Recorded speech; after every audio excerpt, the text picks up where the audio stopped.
Hi everybody, it's Cookie Lou in Arizona. I'm coming to you today with a little bit of an update on several things that have been happening with me. Number one, my health. I'm feeling okay. Since I got out of the hospital, I've been keeping up with my cardiologist and going to the Cardiac Solutions, which is my cardiologist. And I went to the Coumadin clinic. And this is the pamphlet they gave me. They're monitoring my blood levels. It has been decided that I must take Coumadin to thin out my blood to prevent me from getting any further blood clots or problems with my circulatory system that could create another stroke of some nature. I mean, I did have it in my colon, blood clot or a piece of plaque or something lodged in the arteries down there, and just shut off all the blood supply and oxygen, which caused me to have a problem that required 4.5 days, 5 days in the hospital. So in order to prevent that from happening again and having a clot lodge in my brain, my heart, or my lungs, which would give me even a worse problem, I'm on Coumadin. And as much as I'm upset about having to do that because it requires a lot of very diligent monitoring by myself and by the Coumadin counselors that take my blood to get it up to the 2.5 mark that they're trying to reach. And so far I'm only at 1.2, and she had to up the pills. I got a new sheet with what pills to take and when to take them, and I have to change the dosage every couple of days. And then come back on the, I think on December 4th and have another blood check done. So if that's what I have to do to stay healthy, that's what I'll do. Weight loss, numbers. Still playing around with the same couple of pounds. I'm glad everybody had a great Thanksgiving. My Thanksgiving was quiet. It was just me, and I just got some thick slices of turkey from the deli department. I got some stovetop stuffing and a small sweet potato, and that's pretty much what I had for Thanksgiving. And a lot of carbs there, you know, which I have not been eating for a long time. But because my diet is changing, and I was told not to exercise until we got the Coumadin level up to where it needed to be, it's a little frustrating for me to have my daily routines as far as diet and exercise changed so drastically. But I have to do it. But needless to say, I am feeling that I am losing inches. My body does feel smaller. I do have on this shirt, this little Christmas fa la la shirt that it's a size large. I don't know how I got that on today. My weight has been fluctuating from 239 to 241. Mostly the 239, 240 the last couple of weeks. The day before Thanksgiving, I got on that scale about a half a dozen times because I never get the same reading. I got to keep getting on and off, on and off. And when I see the same reading come up 3 or 4 times, I take that as my weight. It's frustrating, but it's what it is. So I weighed in at 236 the day before Thanksgiving. I said, oh, the stall has lifted. I finally lost some weight. That's great. Day after Thanksgiving, I get on the scale. I'm back up to 239. Today, I'm down to 238. So I've given up. I've surrendered to the numbers on the scale. I don't give a damn what they say anymore. I'm going to just do what I do. And when this body decides to release some weight, it'll do it. I mean, you know, I know that it's going to continue to go down. I just have to be patient. I'll get up and I'll show you what I look like at 238 pounds. I feel a lot thinner in my body. I just know that this is a lot less of me than there were. And, you know, belly's there, booty's there, hips are still there, but they're getting smaller. I can tell they're getting smaller. I really can. And truthfully, this camera makes me look a lot bigger than the mirror. And this is my baggy pants, you know, and I pull those back, and I I still wear my baggy clothes, but this is a size large, people, and I'm so surprised that I've gotten that on today. So that's that. Now, regarding Rosemary's Christmas tag. Gosh, I have a lot of little tiny memories that I'd like to talk about. But I'm trying to keep this video short, which I'm not too good at doing. But needless to say, I remember a memory of Christmas as my mom and I, once we had our own apartment and we were living together, just the two of us. We weren't in Grandma's house anymore. I think I was about 8 or 9 when we left Grandma's house.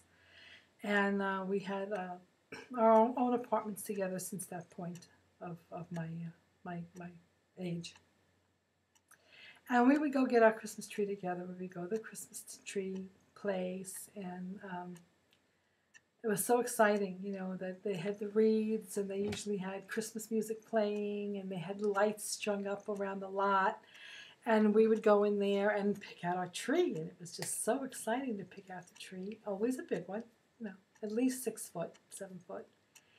And we would carry it home in the snow. My mother would be on the front end, I'd be on the back end, and we'd be walking together, carrying the tree, you know, in the snow back to our place. And then we put it up, and we put the lights on it and decorate it. And my mother would put some Christmas presents and special things underneath the tree. And it was a fun time. It was just me and her, Mom and me, being the team that we were during those years, and getting our tree. So that was a very good memory for me. And another memory for me regarding Christmas trees is my grandpa and what he used to do to the Christmas trees all those years that I lived in that house with him and Grandma and my aunts and uncles. And in my book, Family of Pearls, which many of you know about, and my new subscribers that have subscribed to me recently, thank you so much for subscribing to my channel. I welcome you in friendship. And this is a book that I had written, many of you do know about that, called Family of Pearls, which is a memoir about myself growing up with my mother's family, and visiting my dad on Sundays after my mom and dad separated. And it's a memoir, a 3-generational narrative about my mother, my grandmother, and myself. Thank you to Connie Bailey, who purchased the book recently, and to Lynette Cash, who purchased the book. I do thank you so much for that. Anybody out there that continues to would want to buy the book from me, I only have about 3 copies left here, and I could sell them. I'm selling them for $18, which covers my costs as a wholesale author, which is about $10.85. And then the envelope and the mailing charges, and then that comes to a little under $18. And let me see, what is it?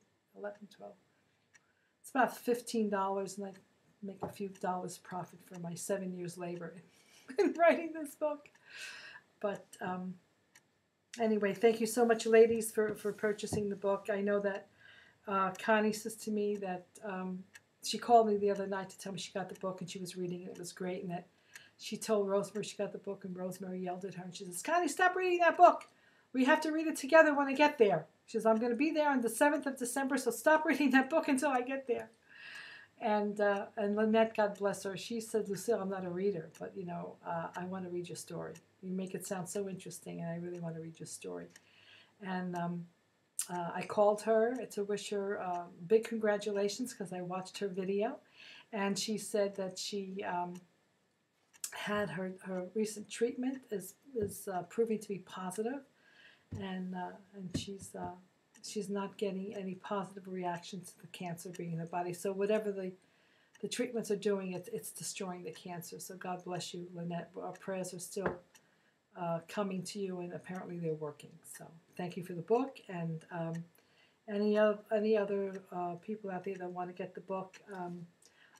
You can go to the website of the publishing company. I have a website with them. The publishing company is Outskirts Press, one word, OUTSKIRTSPRESS.com. Go to the bookstore on that website.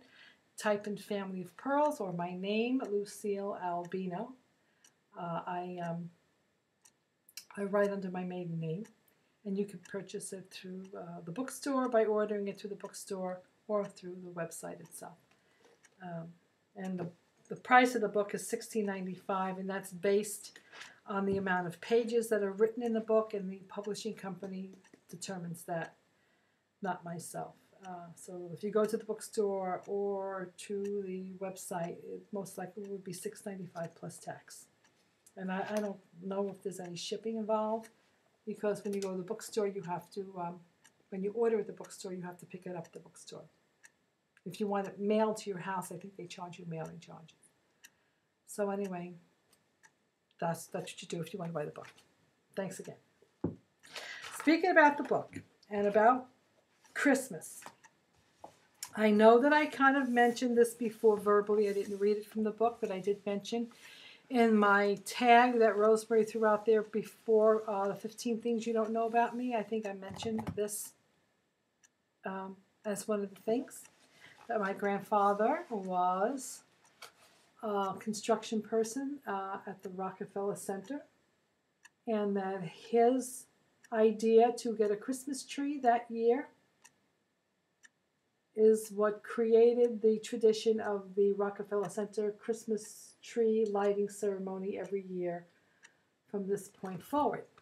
So I have a little story about that, about how I learned that Grandpa was responsible for this, and I just thought I would read it as one of my Christmas memories, and it's called The Tree. And those of you who kind of remember the story from my just briefly telling you about it, you don't have to listen to it again if you don't want to, but many of you have not heard it, so I'm going to read it for you as my Christmas memory. Back in the days when my grandfather was a young buck working in construction, he worked on some of the most famous buildings in New York, including the Empire State Building. For a man who was afraid of heights, he certainly had his fair share of working on some of the tallest buildings in the country.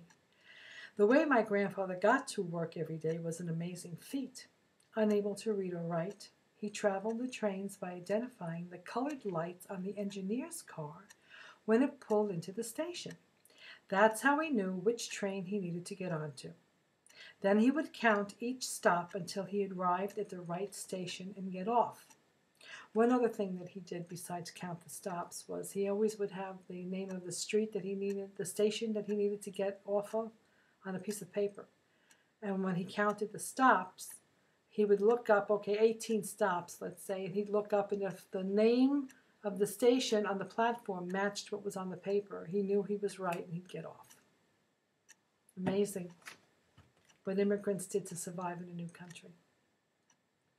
Once above ground, he followed landmarks along the way to his job. If they tore down a building or opened a bank where a restaurant used to be, he'd be lost. However, that seldom happened, and I don't think that there's a street in New York City that I could walk down today without seeing a well-known building that my grandfather had worked on. As did my uncles, Armando and Herbie.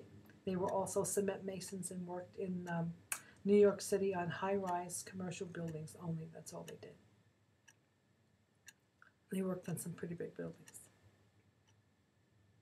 Armando even worked on the World Trade Center project, the Twin Towers. He told me an interesting story about that he was the foreman on that job, cement mason foreman, and he worked only on every 13th floor.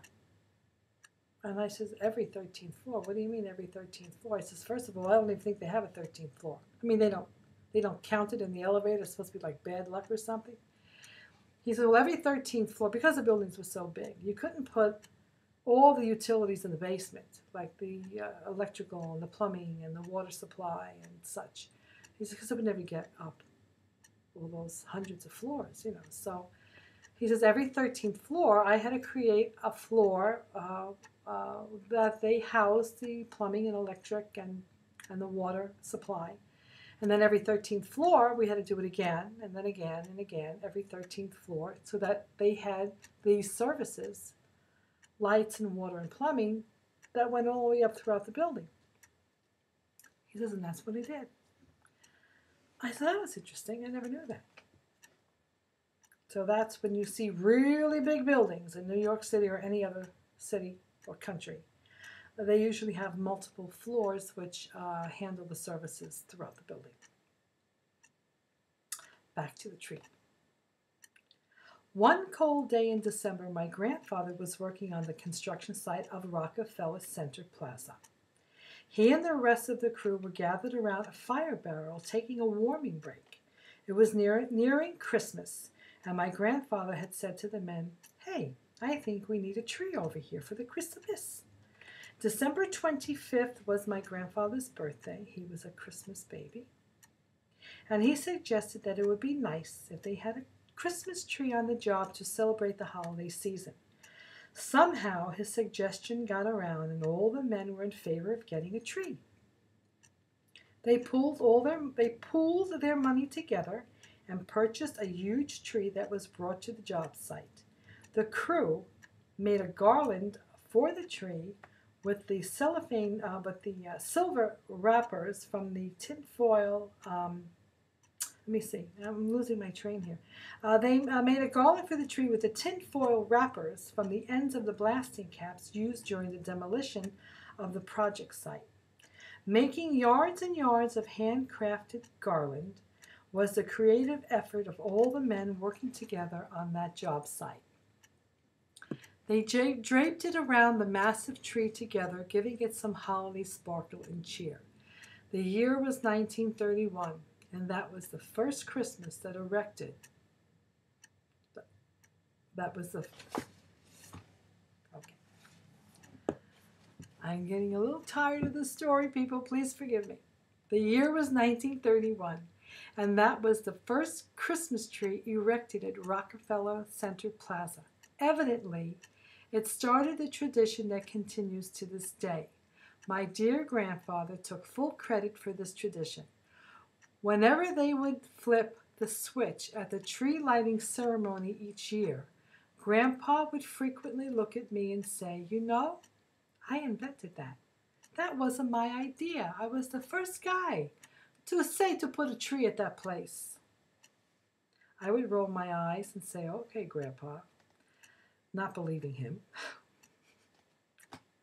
Then I found out from my Aunt Celia and Uncle Armando that it was true. Grandpa was really great with Christmas trees.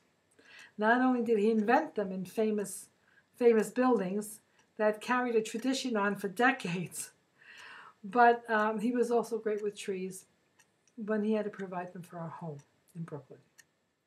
And this was his secret on how to take a cheap tree that had a lot of bald spots and make it look like an expensive, beautiful, full, lustrous tree.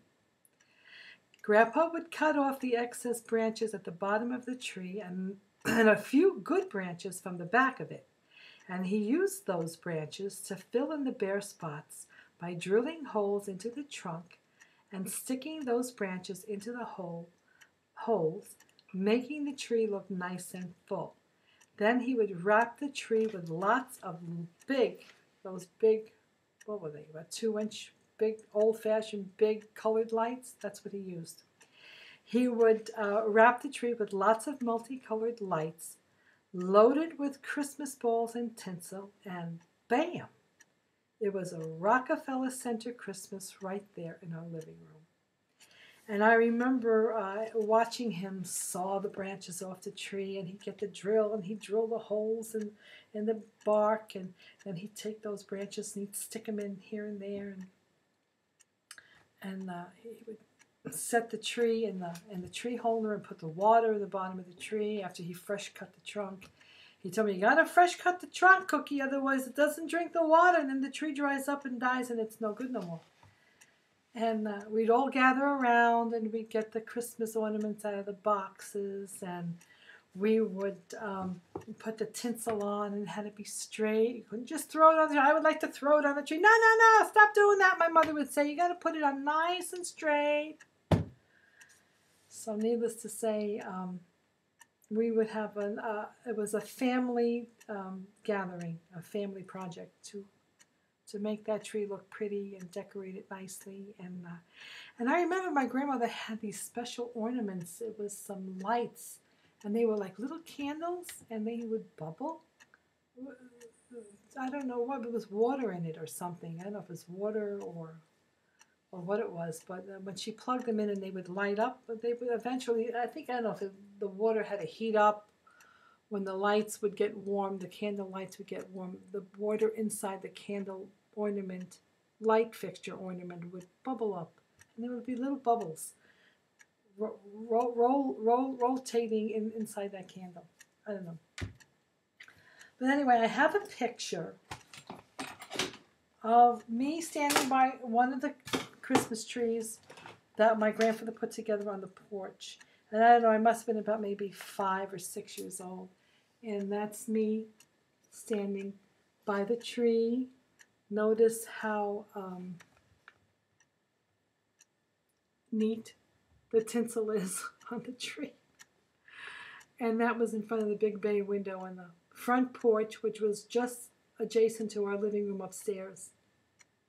And that's me standing by the Christmas tree. And this is a picture of my mother called it a glamour shot after one of my baths. She took a picture of me. And this picture here is me standing in the snow. And the man behind me, or the young man behind me, is my Uncle Armando. And he is the soldier that I read about in my Veterans Day story that I have written in the book. And I talked about him being my special playmate and how he used to play with me in the snow. And this was one Christmas time. And I was about, 2 years old. And there he was in the snow. And I have a few more pictures of him and my Uncle Carlo, who was the kissing sailor that I also read about. And this is some pictures of them playing with me in the snow. Let's go back here. This is the three of them, Carlo, Armando, and me. And see that old-fashioned car in the background, all buried in the snow. You can get a lot of snow in Brooklyn. That's a big snowball that they made for me, and they told me, oh, Cookie, hold the snowball. We want to take a picture.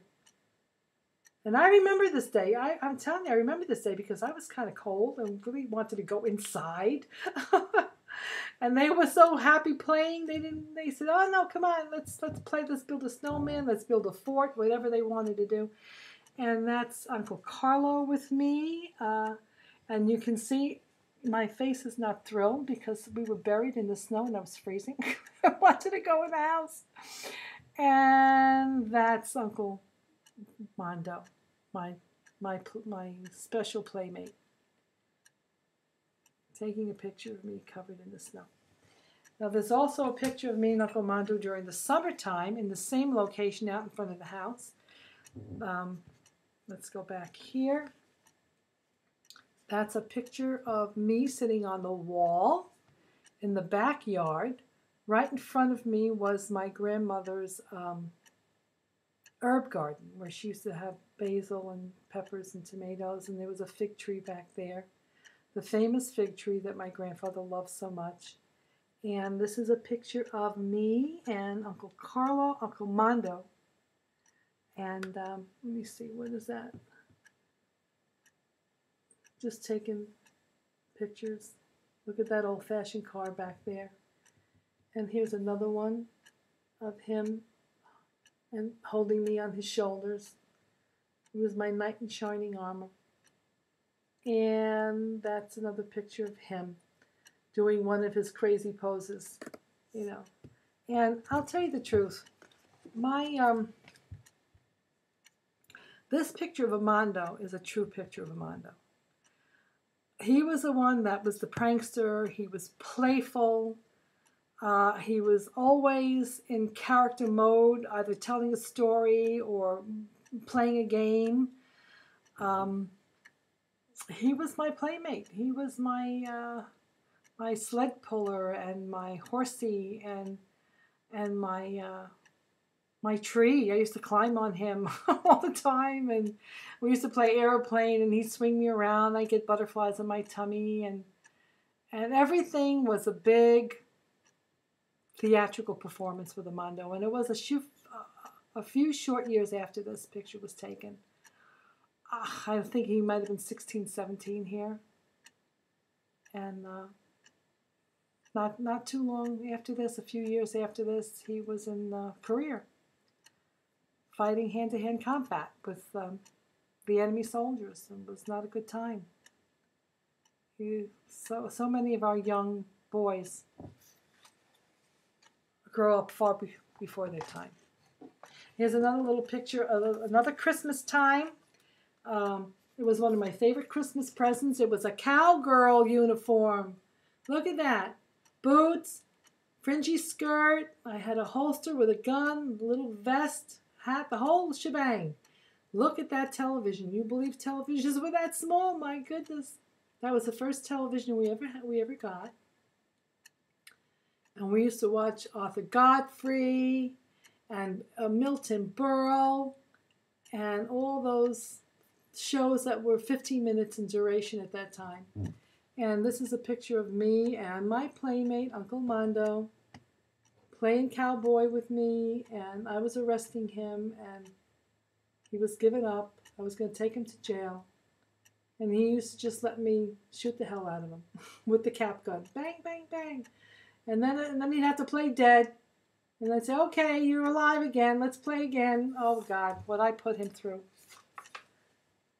My Uncle Mondo, my Uncle Mix.